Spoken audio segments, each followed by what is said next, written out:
This episode is brought to you by Granola, Brevo, Shopify, Blinkist, Strawberry.me, and Fabric by Gerber Life. If you're in back-to-back meetings and want to stay focused while still getting clear notes, try Granola totally free for 3 months at granola.ai/Kwame. To level up your marketing, head to brevo.com/anything and use the code anything50 to save 50% off your first 3 months. Ready to launch your business? Sign up for your $1 per month trial at shopify.com/Kwame. If you want to stay sharp and get the core insights from thousands of nonfiction books in just 15 minutes, start your free trial at Blinkist.com/Kwame. To take control of your career trajectory, go to strawberry.me/Kwame for 50% off your first coaching session. It's like therapy for your career. And finally, if you're a parent protecting your family's financial future, apply in minutes at meetfabric.com/Kwame. Policies issued by Western Southern Life Assurance Company, not available in certain states. Prices subject to underwriting and health questions. Today's show is sponsored by Strawberry.me. Let me ask you something. Are you truly where you want to be in your career? Or are you waking up every day knowing that you're capable of more, but you're just not sure how to bridge that gap? Most successful people that I know, the ones that lead at the highest levels, don't figure it out in a vacuum. They have mentors and coaches guiding them. I've always said that the most important negotiation you'll ever have is the one you have with yourself. And for me, one of the toughest self-negotiations that I had to have was unlearning the belief that I could do it all by myself. Early on in my journey, I thought that I had to have all the answers, but I quickly realized that the fastest way to hit a ceiling is to work in isolation. It wasn't until I sought out mentors and professional coaching that I actually learned how to articulate my value and navigate the high-stakes pivots that got me where I am today. And that's why I'm such a believer in what Strawberry.me career coaching is doing. They're removing the guesswork and giving you a direct line to that same level of expertise. What I love about this service is that it gives you the clarity, strategy, and accountability that you need to turn your professional goals into reality. Whether you're trying to land a new job, advance in your current role, or transition into a completely new field, having expert guidance is a game changer. Instead of relying on guesswork or just waiting for the right time, professional coaching helps you to take control of your career trajectory. You'll identify the obstacles holding you back and develop a step-by-step plan that'll help you to move forward with total confidence. It's time to stop waiting. Go to strawberry.me/Kwame and get 50% off your first coaching session. That's strawberry.me/Kwame. It's like therapy, but for your career. What happens when an idea is so powerful that it deserves to be heard by millions, but you just don't have the tool to deliver the message? Well, in 2017, I found out myself as I was standing on the precipice of my first TEDx talk, and I was completely overwhelmed. But I turned to one book that changed everything for me, Talk Like TED. And this book didn't just help me to survive that stage, it fundamentally transformed the way that I communicate and negotiate every single day. And for me, it is a great honor to welcome the author of that book, Carmine Gallo. Carmine teaches at Harvard. He's a world-famous expert on communication and has written many bestsellers. And today we're talking about the power of storytelling. We discuss why great speakers are made through practice, not born with a gift. And we also explore why your own real-life experiences are your best tool for connecting with others. If you want to move from just being right to being truly persuasive, this episode is for you. Let's jump in. And so just a fun little bit of my origin story as it relates to you. I had the opportunity to do a TED Talk in 2017, and I was overwhelmed by the opportunity, and I was trying to figure out, what do I need to do? What do I need to do? And so I got a book you might be familiar with called Talk Like TED. Completely changed the way that I speak and present. So it's an honor to have you on the show here, because I personally can attest to just how powerful the communication work that you do is. Oh, that's excellent. That's great to hear. Thanks so much for that. I'll have to look up that TED Talk. You probably started with a story. Let me guess. I did, and I never, because as a lawyer, the folks who I admired that I would listen to, they're all professors, and that was the feedback that I got at the beginning when I did my first run through. They're like, "This sounds like a workshop or a professor." I was like, "Yes, that's what I'm going for." They're like, "That's not what this is." Mm. Oh, we could really get into the TED Talks. I have interviewed a number of people who have who have done a TED Talk and who have, whose TED Talks have gone viral, and there's so many things that I learned from them, which I then transfer to people like yourself. But I wrote that book, Talk Like TED, not because I thought people would read it and give a TED Talk. That's a very small subsection of speakers and leaders. But what could we learn from some of the best speakers in the world?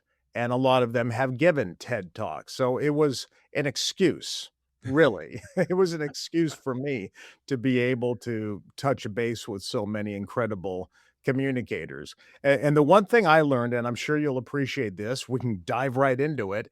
I've learned that great speakers are made, not born. It takes Mm. practice. It is a skill, and like any skill, public speaking and communication is something you can sharpen if you're aware of the tactics, if you practice, and if you apply yourself. Carmine, I'm so glad that you started there because I think it's when it comes to helping people to develop the skill, it's so important to obliterate some of those self-limiting beliefs that hold people back because people can say, "Well, I'm not a natural speaker. This isn't it doesn't come naturally or easy to me. I have stage fright." And to me when I hear that I say it sounds like you need to develop the skill of public speaking and what you're saying sounds a lot like some of the best speakers we know. They Mhm. started off in the same place. They just worked really hard to learn that skill. Well, you know the story of Warren Buffett, the true story. Uh, don't you, Ooh, Kwame? Have you, heard that story about I'm intrigued. I need to Okay, know. alright. No, this is a true story, you can look it up, because Warren Buffett himself has said this numerous times. So, Warren Buffett was terrified of public speaking, and early on in his career, when he was a financial advisor, a stock advisor, he realized that this is a skill that he is going to have to develop. So he signed up for what was then like a Dale Carnegie type of course. I think it was about $100. And he lost his $100 because he was too afraid to go to the class because they would ask him to stand up and say his name. That's Wow. how paralyzing the fear was for him. A few months later, he got up the courage again. He went back to class. And to this day, this was in a documentary. To this day, the only certificate, the only diploma that he has hanging in his office is not the one from business school at Columbia. It's from a Dale Carnegie public speaking course because he said that's the number one skill that you have to develop today as a leader. And if you're not good at it, get good at it and go to class, take some classes, read some books, whatever it is you have to do to start taking those steps. And if they're tiny steps at first, that's okay. But you have to recognize that this is a skill that you have to develop if you Mm, hope to become successful. that's powerful. That's Yeah. powerful. Well, first of all, I'm just glad that he could afford the $100. Yeah. Um, you know? And probably the best ROI on any career. I've often said that about my books, Kwame. You would appreciate this. It's quite funny. Uh, for this new audio program that I published called Viral Voices, I interviewed a lot of people. One of them is a founder, an entrepreneur of Square, Jim McKelvey. Jim McKelvey and Jack Dorsey created Square, which is now called Block, but it's the mobile credit card reader that all merchants use. Well, Jim McKelvey said that he read one of my books to prepare for the Square pitch. And looking back, I now realize I said, Jim, since you are now a Forbes billionaire, and that book at the time was probably about 12.95, that could be the best ROI ever of any book, of any publication you've read. Why but seriously, you're so right, and you know what's funny to me about this? Because I don't think funny is the right word, ironic, Yeah. because we focus so much, especially in American business, on the power of an idea, Mhm. and that is legitimately true. We understand that ideas can be powerful. We understand that technology can be powerful, but I don't think we have fully appreciated how limited the idea itself can be without the ability to communicate that in a powerful way.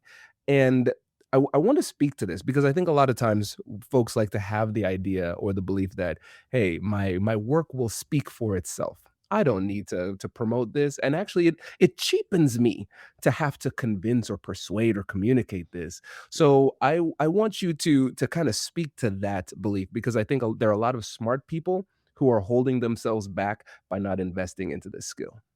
Yeah, there isn't one, uh, extraordinary leader or communicator who I've interviewed, who I've written about for my books, who at some point hasn't recognized that this is a skill that they have to develop.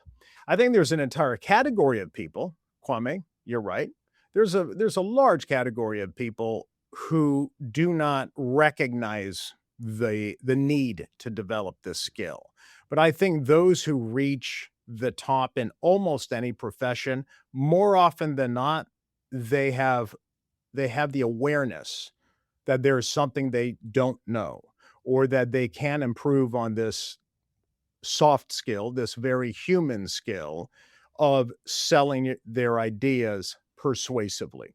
You can have the greatest idea in the world. If you cannot sell other people on that idea and drive people to action, which is the definition of persuasion, you will not be nearly as successful. And I can go through the list of people like Warren Buffett, who has said to college students when he used to do more public speaking that the number one investment you can make is in yourself. And that investment should be public speaking and communication because everything comes down to sales. And if you can't sell yourself and your ideas, you have virtually no chance of becoming successful. Indra Nooyi, the former CEO of PepsiCo, has said the most important class that she took in college was public speaking because she developed the reputation within PepsiCo of being someone who can um, aggregate and assimilate a lot of data and a lot of information and then simplify it. So she became the go-to simplifier. Oh, that there's a lot of complicated information there. Ask Indra. She can explain it, which is why I often think if you can explain AI, if you can explain the cost benefits of doing something in technology or AI within your company, you're going to be more valuable. So everybody from Warren Buffett to Indra Nooyi to Jeff Bezos, who I wrote a book about a couple of years ago. I called it the Bezos Blueprint. Jeff Bezos had a challenge very early on when he was starting a company, an e-commerce company. The very first question that people would have for Jeff Bezos when he was asking for money at the time was, "What's the internet?" It wasn't, "Why should people buy books online?" It was, "What's this thing called the internet?" So he had a communication challenge, and he really pioneered some very interesting writing and communication tactics that made him stand out and also align teams around a common vision.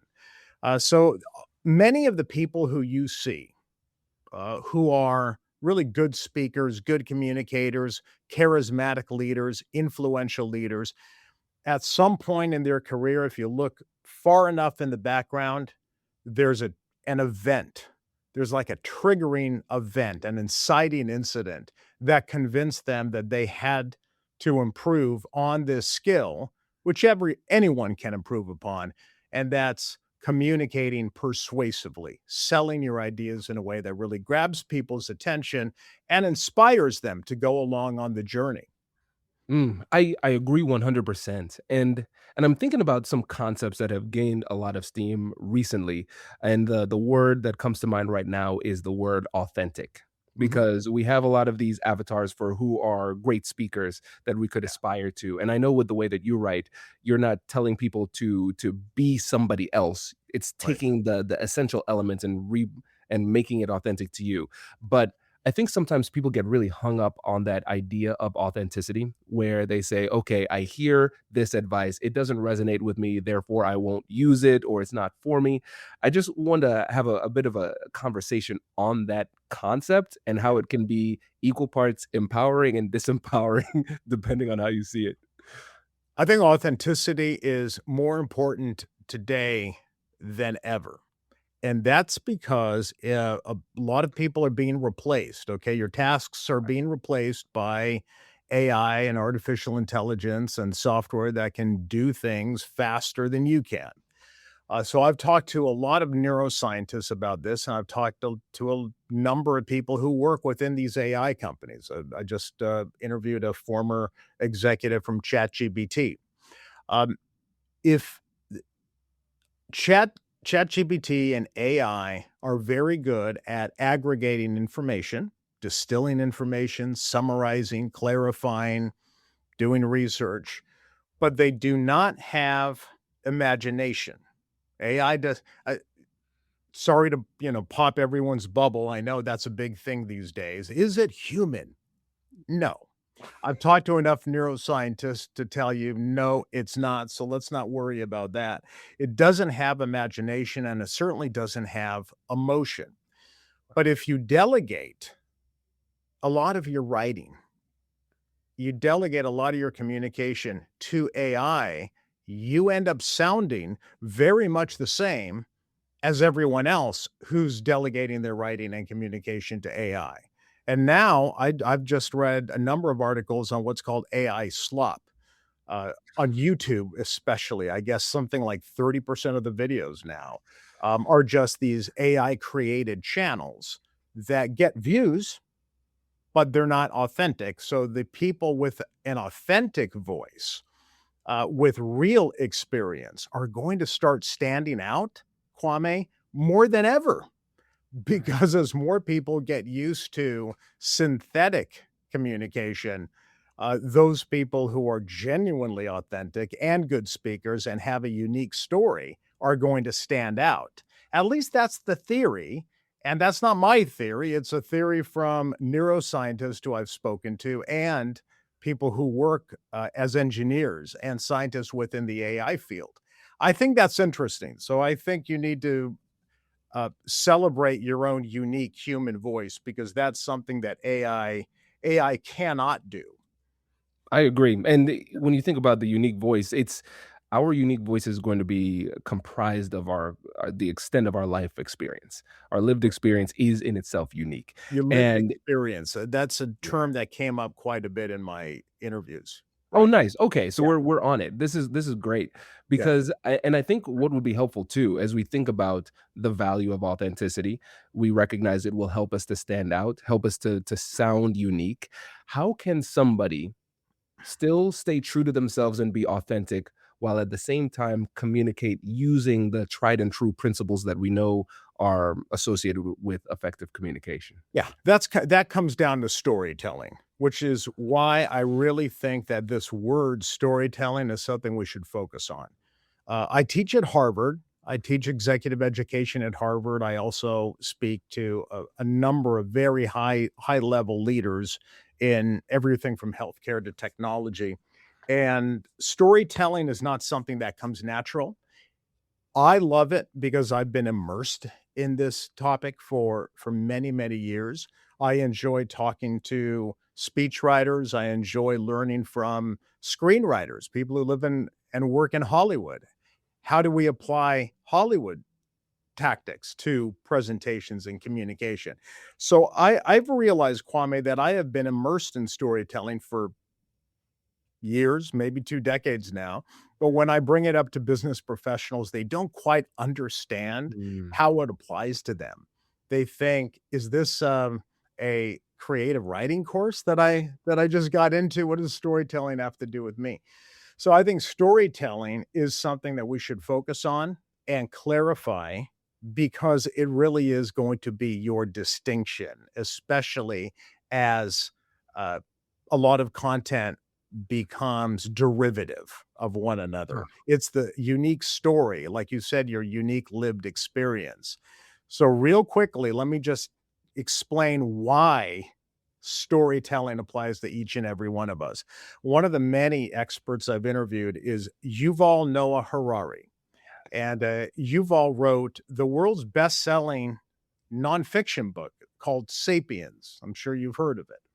And in Sapiens, he argues that the reason why our species became the dominant species in the world, even though we're not as strong or as fast, or as big as other species, is because we had a unique ability to use language in a unique way to tell stories. And stories elicit cooperation among large numbers of people. That's the only way we were able to get anything done. We were much stronger in terms of our ability to cooperate with one another.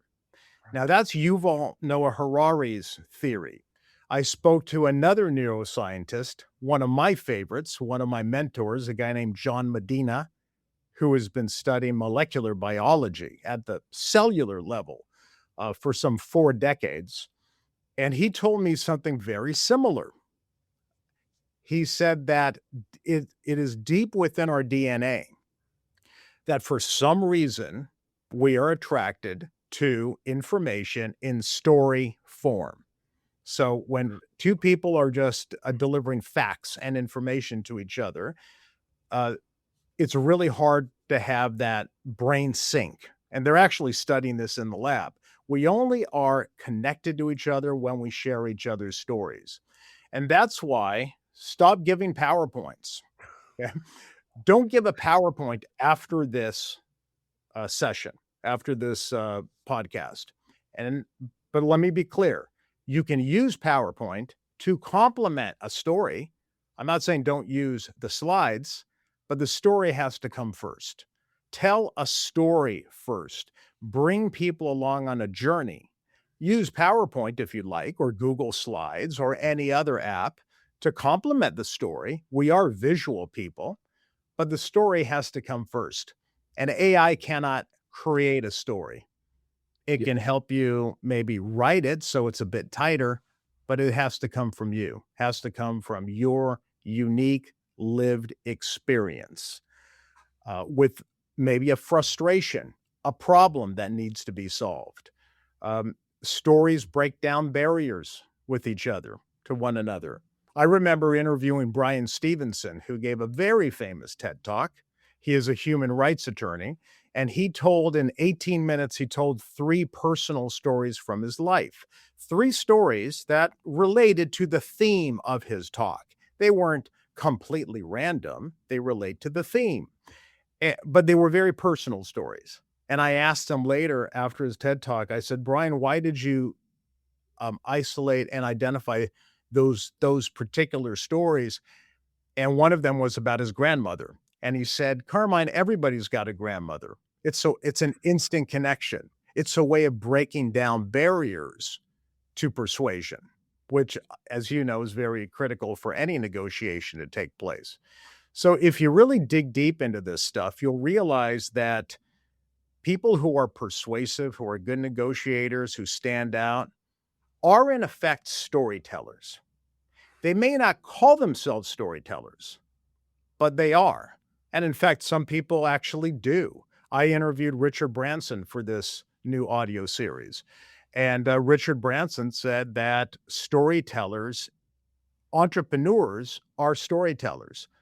Good entrepreneurs are storytellers. And he said storytellers drive change, storytellers drive outcomes.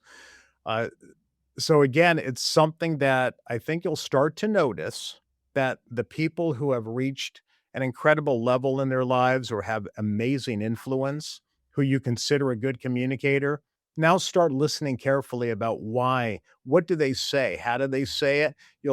More often than not, you'll realize that they're storytellers first. The information is wrapped within a story. When I started this podcast and built the American Negotiation Institute, I quickly realized something. No one hands you a manual. You're the strategist, the marketer, the operations team, and the tech department all at the same time. Every day, there's a new decision, a new problem, and a new hat to wear. Starting something of your own can feel exciting and lonely. And looking back, having the right tools makes all the difference. For millions of businesses, that tool is Shopify. Shopify is the commerce platform behind millions of businesses all around the world and 10% of e-commerce in the United States, from brands just getting started to major household names. With hundreds of ready-to-use templates, Shopify helps you to build a beautiful online store that matches your brand. It's packed with AI tools that write product descriptions, page headlines, and even enhance your product photography, helping you to move faster and more efficiently. You can create email and social media campaigns to reach customers wherever they're scrolling, and you can manage everything in one place, from inventory to payments to analytics, without juggling multiple platforms. Start your business today with the industry's best business partner, Shopify, and start hearing. Sign up for your $1 per month trial at shopify.com/Kwame. Go to shopify.com/Kwame. That is shopify.com/Kwame. We talk a lot on this show about the importance of learning and staying sharp. But let's be honest, between work and life, who actually has time to read every single book that can help you to get ahead?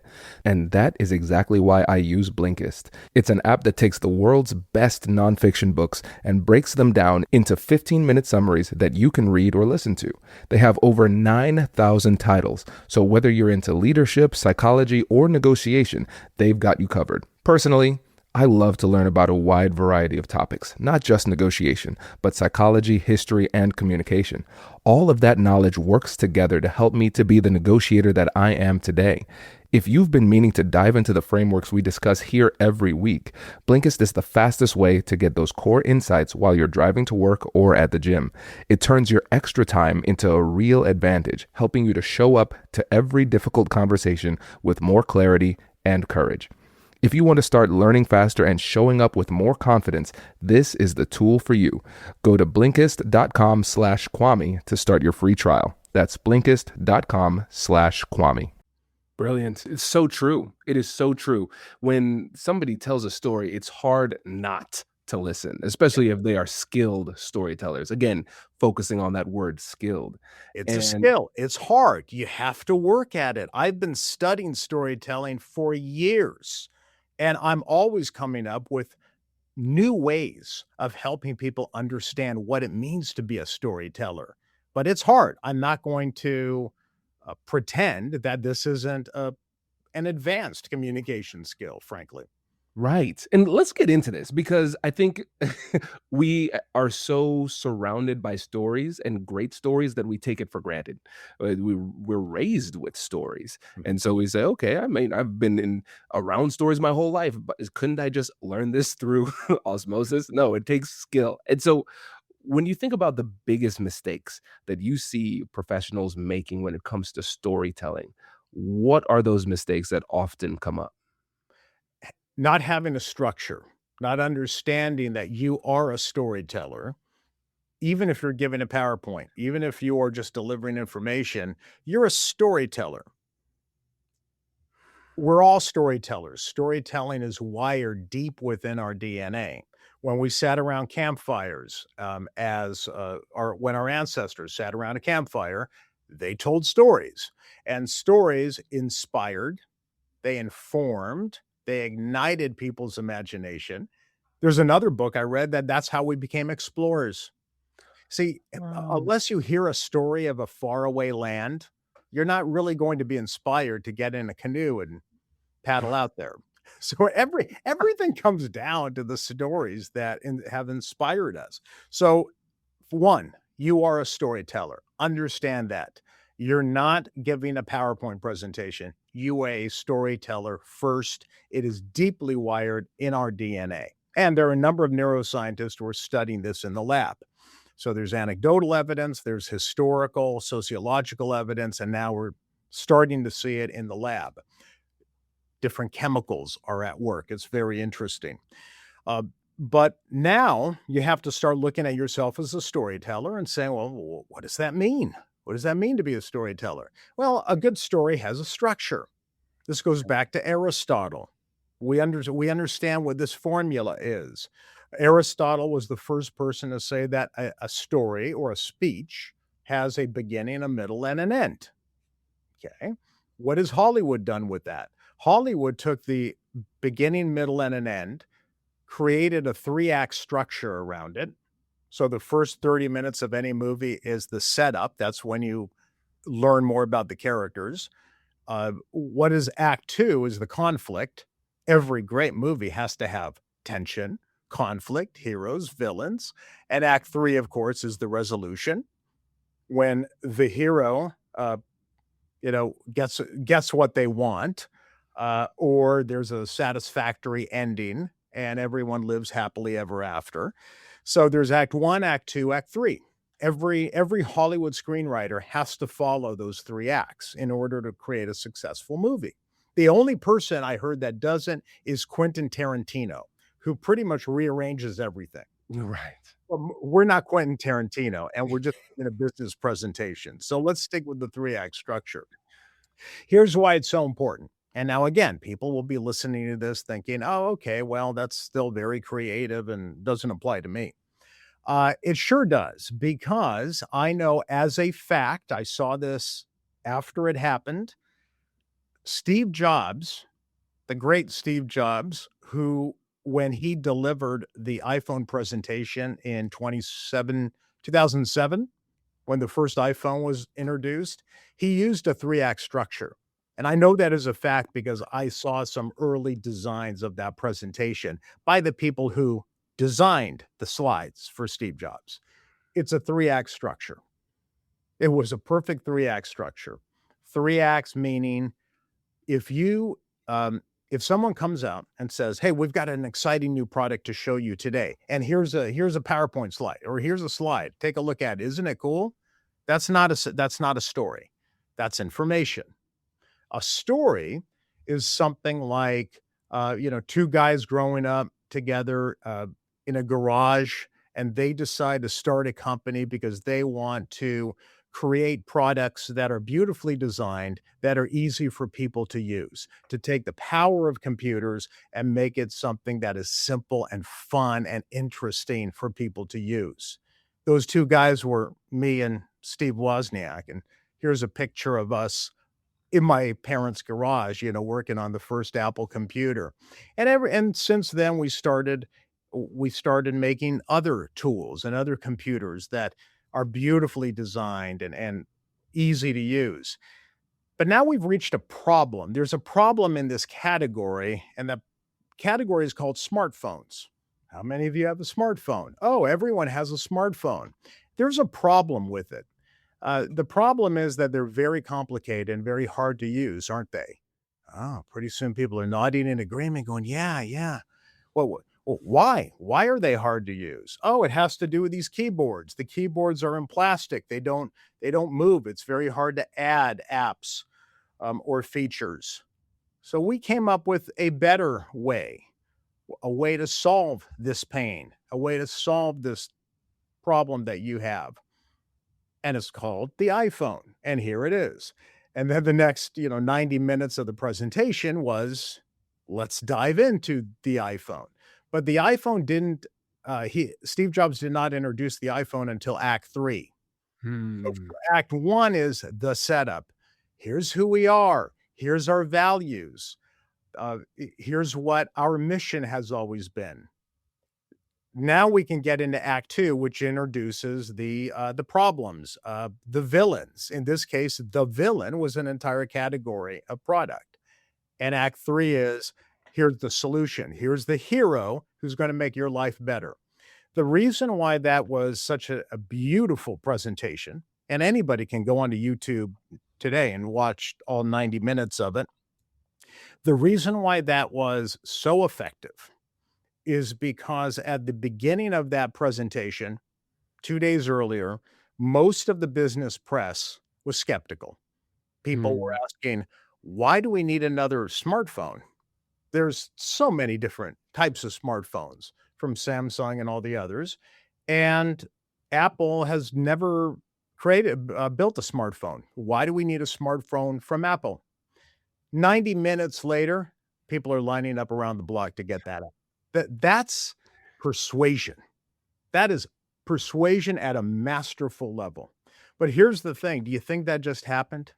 You think it just happened? Steve Jobs goes, okay, here's some slides I wanna talk about, and let's just go out and introduce our cool new product." No, it took many, many months, many, many weeks of designing how they were going to tell the story.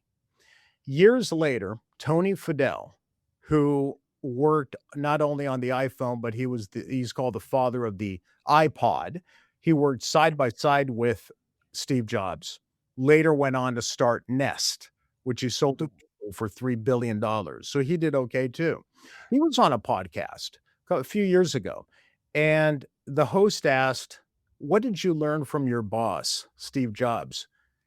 And he didn't say design. He didn't say, um, executive management experience, supply chain management. He said storytelling, storytelling, storytelling. Wow. If you can't tell a story, Kwame, nothing else matters. You're gonna have a hard time persuading anybody to hire you, to promote you, to invest in you, to buy your product. You're so right. And you know what's one of the things that you mentioned was when it comes to storytelling, effective storytelling, it doesn't just happen. And I think that's one of the things that makes it so hard for folks who are trying to learn this skill. The people who are so good at it make it seem so natural, like it's Mhm. just off the cuff. And Yeah. so this kind of ties to our the conversation about authenticity. How do you make it feel natural in delivery and the reception? How do you make it feel like it's not contrived? Because the best storytellers seem to be able to pull that off. It has to be authentic to you. It has to be something that is relevant and personal to you. Yeah, if you're copying somebody else or you're trying to be somebody else, you are gonna come across as inauthentic. But each and every one of us have stories. There's different when I teach at Harvard, I say there are different types of stories that each and every one of you has. You just don't think of yourself as a storyteller. Personal stories. Personal stories are really powerful, but very few people like to tell personal stories, especially in a business meeting, Mm. simply because they're not used to it. They don't think it's professional. Now it's all about my PowerPoint slide and my bullets. Let's turn to look at the slide. No, it's about your story first. Your slides complement the story. It's a matter of just reframing yourself. Let me give you a good example. I had this rare opportunity to interview Melanie Perkins, who, as you might have heard, has started Canva. She is now the wealthiest self-made female entrepreneur in the world.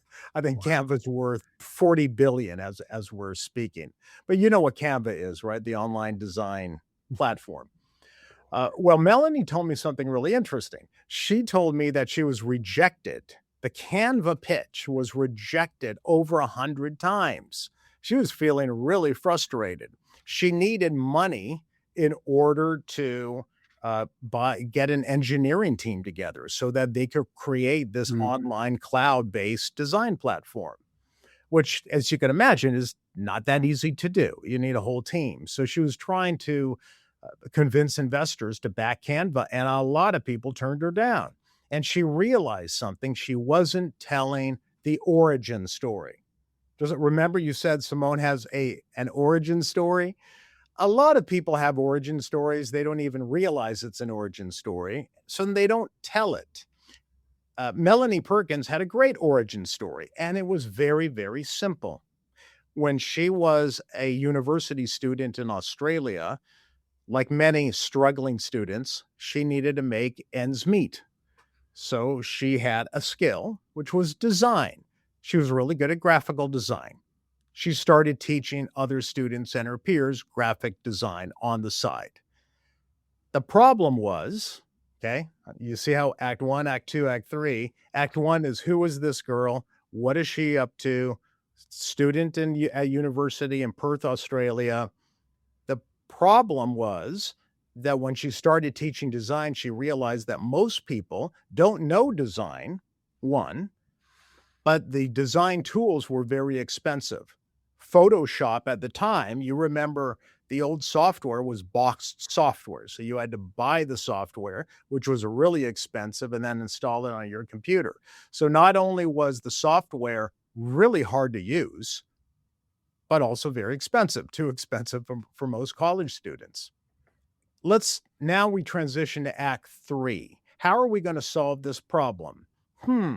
Well, there's this relatively new thing called the cloud, which allows anyone to store their projects online. Can we use the cloud to give people access to tools that will help anyone become a good designer? Democratizing design. That's a cool mission statement. Yeah, we want to democratize design. That story, then she said, as soon as she started telling the story in that way, the pitch changed, and she said it was very transformative. She used the word with me, Mm. transformative, because prior to that, they were just focused on the features of the product, like most of us are. Oh, there's a really cool product we came up with. Look at all the features. Look at what it can do. Instead, the backstory, the origin story helps categorize it for other people and to help explain the why behind it. But again, Melanie did not call herself a storyteller when I had a conversation with her. She didn't call it a 3-act structure, but I recognized that's what she was doing. She was getting back to telling a story, not just pitching an idea. As a self-employed business owner, my family depends on me. I think a lot about how I'm going to provide for them, how I'm going to build the business, and how I'm going to support Whitney and the boys. But I had a moment recently where I asked myself a harder question. If something unexpected happened to me, would my family be okay financially? And that's why I got serious about term life insurance and why I looked into Fabric by Gerber Life. Fabric by Gerber Life is term life insurance you can get done today, and it's made for busy parents, all online, on your schedule, right from your couch. You could be covered in under 10 minutes with no health exam required. If you have kids, and especially if you're young and healthy, now is the time to lock in low rates. And even if you already have life insurance through your employer, it might not be enough to fully protect your family, and it probably won't follow you if you leave your job. Fabric has flexible, high-quality policies that fit your family and your budget. We're talking $1 million in coverage for less than $1 a day. Join the thousands of parents who trust Fabric to help protect their families. Apply today in just minutes at meetfabric.com/Kwame. That's meetfabric.com/Kwame. MEET fabric.com/Kwame. Policies issued by Western Southern Life Assurance Company. Not available in certain states. Prices subject to underwriting and health questions. Are you ready to take your business's marketing to the next level? Meet Brevo, the all-in-one marketing and CRM platform built to help you connect with customers, boost engagement, and grow your business smarter. With Brevo, you can manage all of your customer interactions in one place, nurture leads with their built-in CRM, and reach your audience through email and SMS, and keep them coming back with powerful automations. But here's where it gets really exciting. Meet Aura, Brevo's AI assistant.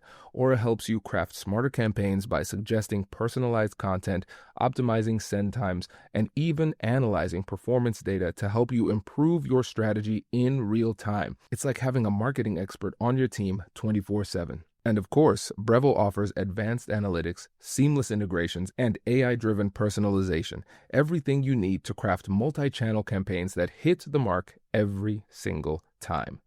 Get started for free today or use code ANYTHING50 to save 50% on starter and standard plans for the first 3 months of an annual subscription. So just head to www.brevo.com/anything and take your marketing further with Brevo and Aura. Oh, it's brilliant. I love this example. I spend way too much time on Canva, as I'm sure you could imagine. And it's incredible to know that something that's so powerful may not have been what it could have become had Mhm. it not been for story. And it really makes you think just how story has shaped the world, not just in terms of what we do see, but perhaps what we don't see, because they might have had everything they needed but a story.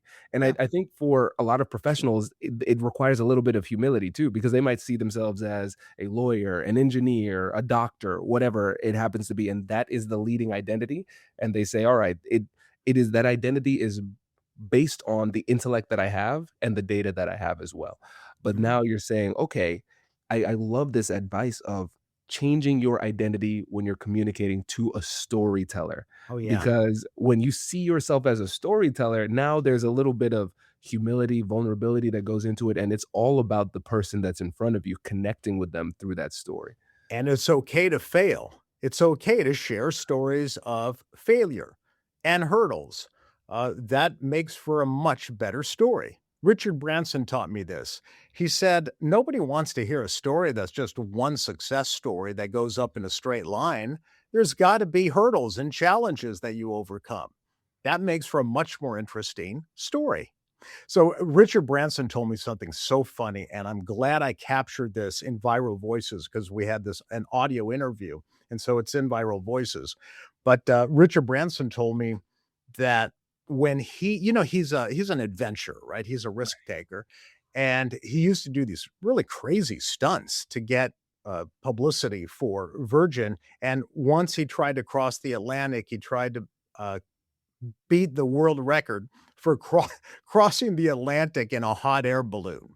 So he went wi it was 2 people in the hot air balloon, and it was him and another, forgot the gentleman's name, but he was a experienced, hot air balloonist, uh, and so they got across, but then they crash landed, I think, off the coast of Ireland, and they crash landed because of the wind, and even though if you look back at the story, oh, yeah, they crash landed, but they survived. No, when you actually go into the story, they barely survived because one guy jumped off the hot air balloon, about 50 feet into the ocean. And then without the weight, the hot air balloon just went straight up with Richard Branson in it. So, like, he had to be real cool, calm, collected. He even wrote out, a note to his family saying, "Well, this was it, but I love all of you."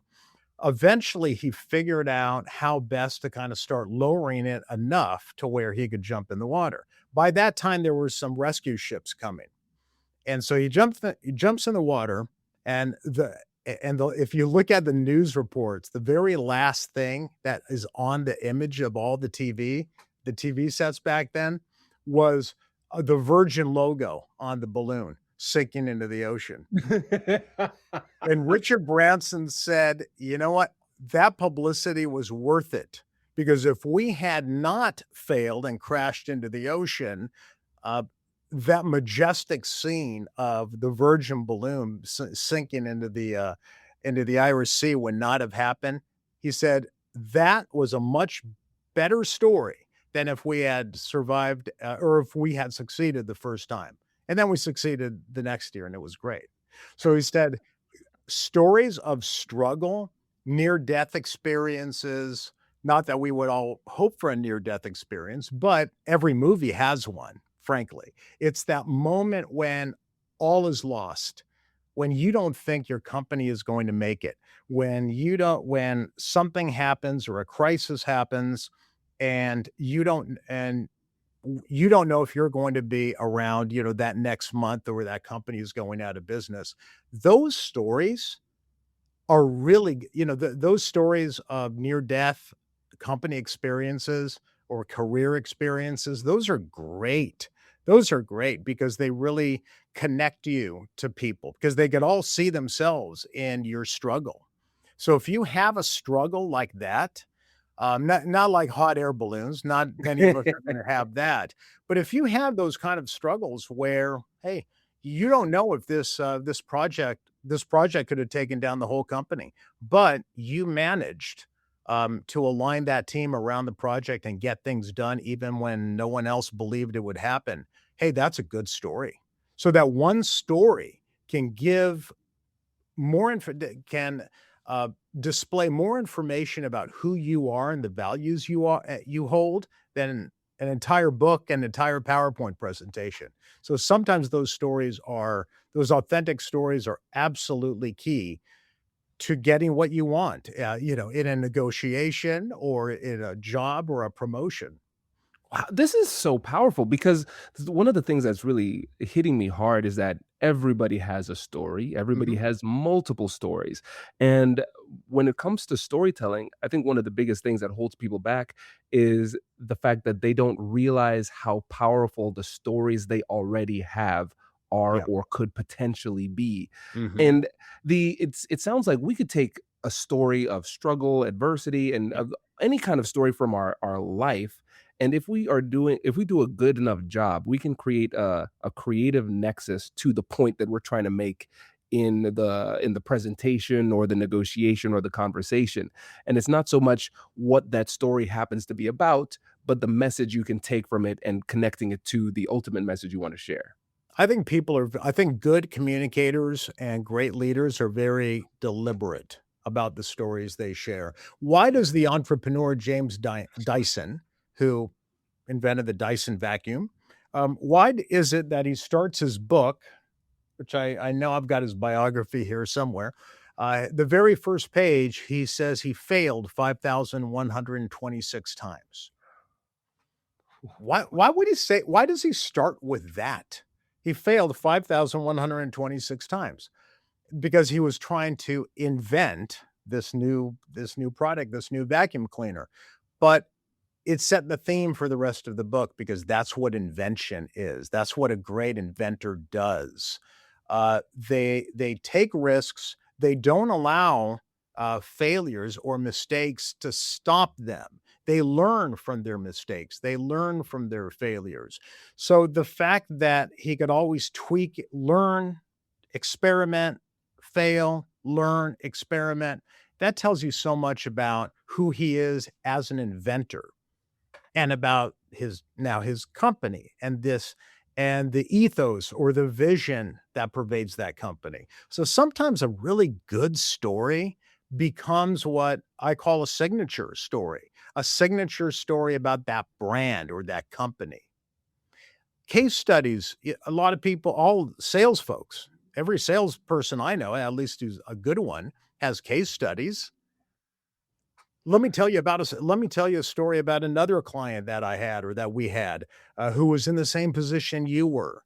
They started using our software, they improved their margins, they improved their sales, and now they're leading the category. It wouldn't have happened unless they purchased our software. You could do the same. That's a case study. But again, the sales folks who I've talked to don't see themselves as storytellers. Even though they have these stories, they don't always introduce the stories as frequently as they should, because that's what people Mm. remember. They're not going to remember your PowerPoint slide. They remember the stories. So be deliberate about the stories that you take into a meeting or a presentation. I would like all my clients to know that if you thought my keynote was good before, just wait. This year, it is getting better by the Oh, minute. I can't wait. I can't wait to see the new one. This is incredible. Hey, one of the things that you mentioned earlier, going back to the Steve Jobs story, was the introduction of a villain. In that story, it was the clunky, difficult to use smartphones. Yeah. And I want to know how we can amplify our story in a tactful, tasteful way by introducing a version of a villain into the story to make the plot a little bit spicier. Every story has to have conflict. Otherwise, it's not a good story. There isn't one screenwriter in Hollywood that won't tell you there has to be conflict. Okay. Mm. Aaron Sorkin, the great screenwriter from West Wing uh, yeah, anyway, you know Aaron Sorkin. Aaron Sorkin's like an amazing writer, um, a few good men, but Aaron Sorkin, I saw him on an interview once, and he said, all great story is intention and obstacle. A hero has an intention to do something, but there's an obstacle in the way. So this is the easiest thing anyone can do. If you start looking at yourself as a storyteller first, Think of yourself as a screenwriter. You have a new product that you're pitching or a service that you are pitching to a new prospect. Think of yourself as a screenwriter in 3 acts. Act 1, 2, and 3.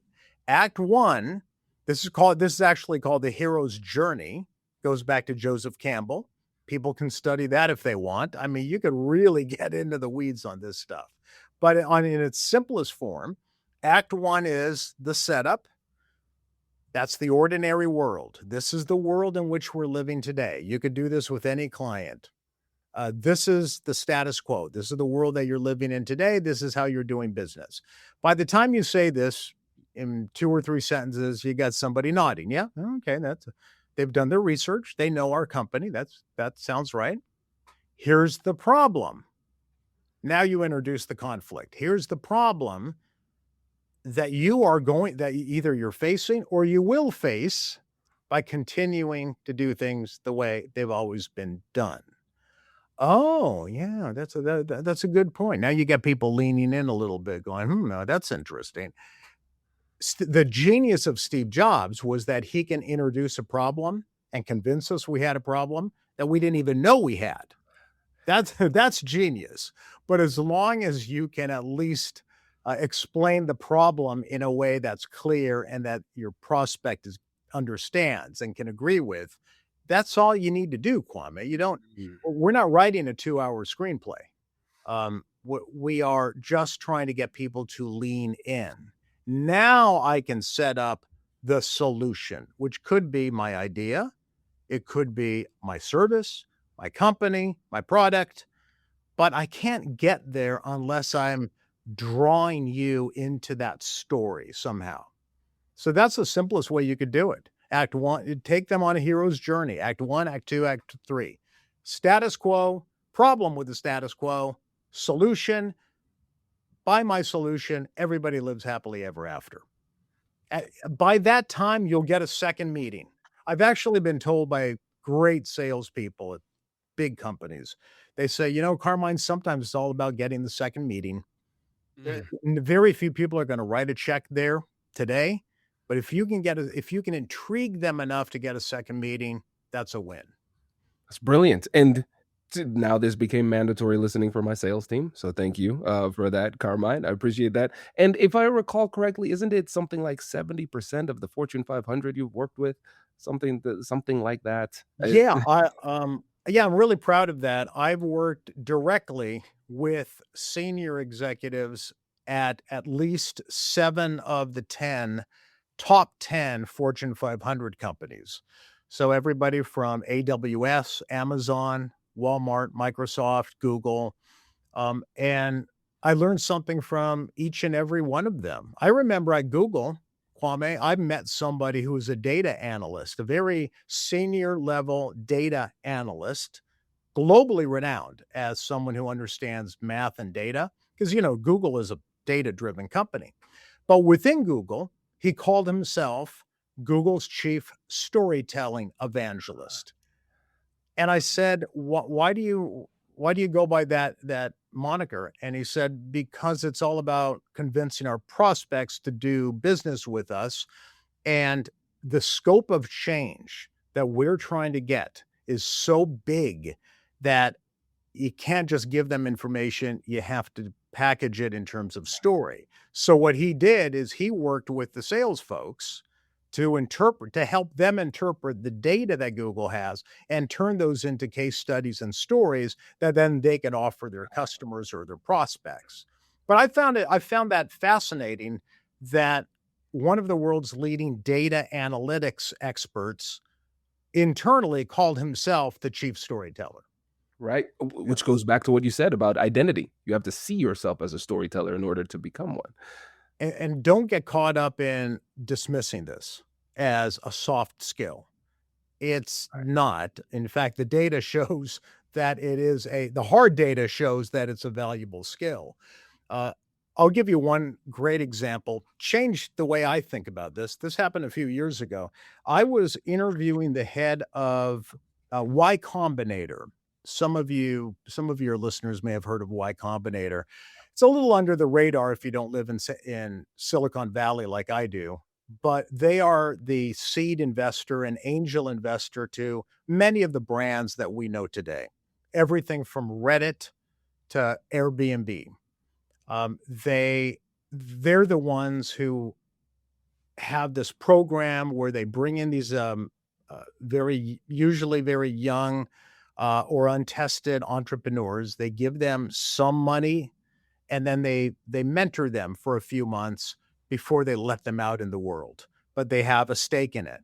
So Y Combinator, if it wasn't for Y Combinator, you don't have Airbnb and many, many other companies. So I was speaking to the head of Y Combinator, big investor at the time, and he told me something really interesting. I was minimizing this whole thing about storytelling. See, now I'm confident enough, Kwame, to talk about the importance of storytelling.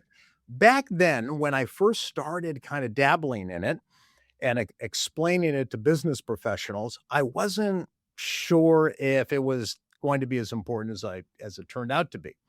So I minimized. I'm the storytelling coach. I'm the storyteller, and I minimized it in front of this guy. The video is on YouTube. You can see it. And I said, well, I hate to bring this up, but what is, like the soft skill of storytelling? How does that apply to pitching an investor like yourself? And he stopped me and he goes, soft skill? Why are you calling it a soft skill?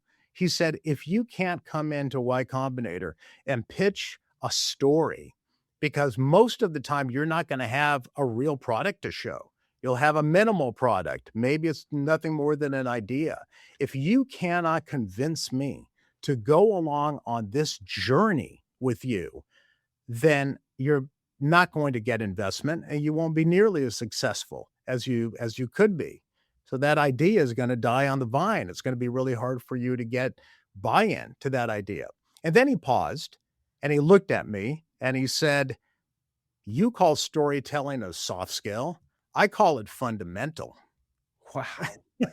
Wow. And I was like, thank you. I am never going to call it a soft skill again. Thank you. The storyteller was minimizing his own concept. I had to have an outside investor tell me, well, that's silly. Why are you calling it a soft skill? It's fundamental. Unbelievable. That's fascinating. That is fascinating. And what I love about that story is that it shows that there's still always for everybody something more that we can either learn or a paradigm shift that Yeah. we can have, which leads me to the last question, because Sure. I've been a fan of your work for a long time.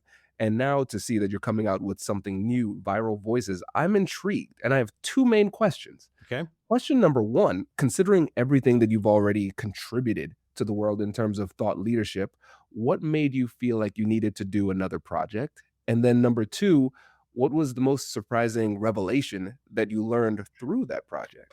If you're leading a lot of meetings, or if you're in meetings back to back all day, you know how mentally demanding that can be. You're trying to stay present, you're contributing, you're thinking strategically, but part of your brain is also tracking action items, decisions, and follow-ups. That's why our team uses Granola. Granola is an AI-powered notepad built for the way real people actually meet. Here's how it works. You take rough notes like you normally would, and in the background, Granola securely transcribes the meeting, and when it ends, it turns everything into clean, structured notes that are actually useful. And what I appreciate the most is that it works through your device's audio. It integrates seamlessly into the video conferencing tools that you already use, and there's no complicated setup. It just fits into your workflow. Granola doesn't replace you in the meeting, it augments you. It lets you lean in, focus, and listen deeply while still walking away knowing exactly what was deciding, who owns what, and what comes next. Before Granola, our team would spend extra time cleaning up notes and double-checking details. Now, we leave meetings aligned and clear. It saved us time and helped us to operate at a much higher level. If meetings are eating up your day, Granola is a no-brainer. You can actually try it completely free for 3 months. Just head to granola.ai/Kwame. That's granola.ai/Kwame to get your time back. Get 3 months free at granola.ai/Kwame. Okay, two good questions. It was fun. It's a fun project. I've written 10 books. I write books, I speak, I write columns. That's been the extent of my thought leadership is the printed word. Well, as you know, things are changing. And this Viral Voices is an audiobook original that I co-wrote and co-produced along with my partners at Macmillan, which is a giant audiobook publisher in New York. And so unlike a traditional audiobook, which I've done, traditional audiobooks are read. Typically you read a printed book out Right. loud. Okay, people buy the audiobook. A podcast like you're doing is ongoing with guests. An audio original, there's a few more of these now. You'll be seeing a lot more this year. They are limited series audiobooks on one topic. So this is like Oh, 10 or 12 episodes, chapters on the topic of very advanced storytelling and persuasion skills that you can still get wherever people get their audiobooks or their podcasts.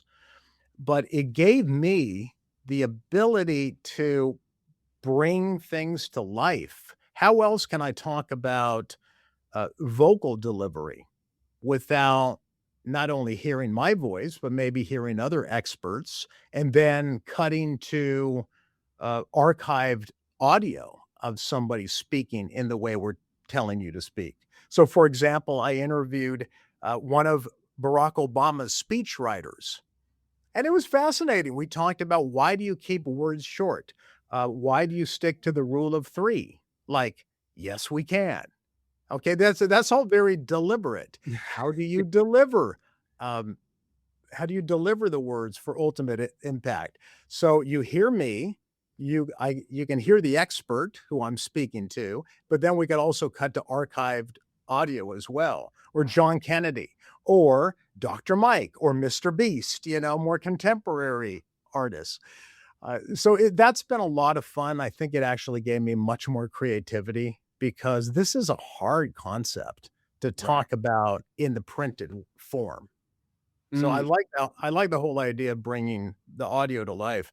But you asked me what I had learned because I spoke to so many neuroscientists, and I also spoke to people who um, were our influencers or successful creating content. So content creators, and I learned something fascinating. The hu- the tools of communication have changed. The human brain has not. So huh. everything from a speech given in Aristotle's time 2,000 years ago to a short form 60-second viral TikTok will follow the same pattern. Those haven't changed. The way our platforms have changed, but the human brain is not. So if you understand psychology and you understand what the neuroscientists are trying to tell us about how we process information, you'll realize that people are whether they're doing it on TikTok or delivering a PowerPoint presentation, they're the fundamentals still apply. We're just using different platforms to do it, but the human brain has not changed. That's been the most fascinating theme that I certainly learned, and I made sure that it was pretty consistent across Viral Voices. Amazing. Well, Carmine, you sold me. And the listeners, I know you could probably hear it in his voice, but the way you lit up when you started talking about this project, you were lighting up the whole episode, but there was a particular glow when you started talking about viral voices. So I'm excited Great. to check this out. And so for the listeners who want to not just listen to viral voices, see your other work, but potentially work with you, what is the best way for them to connect? If you can remember a good Italian name like Carmine Gallo, I am easy to find. CarmineGallo.com or on LinkedIn. I think I'm one of the few Carmine Gallos, if possibly the only one in California. But yeah, I'm pretty easy to find. So just go to CarmineGallo.com. You can learn more about my books, Viral Voices, which will be available wherever you get your podcasts and audiobooks. Or please contact me. I'd love to hear from you. Amazing. Carmine, thank you so much. Really appreciate it. Kwame, thank you. I appreciate the fact that, you're as much into this content as I am, so I Yeah. appreciate you.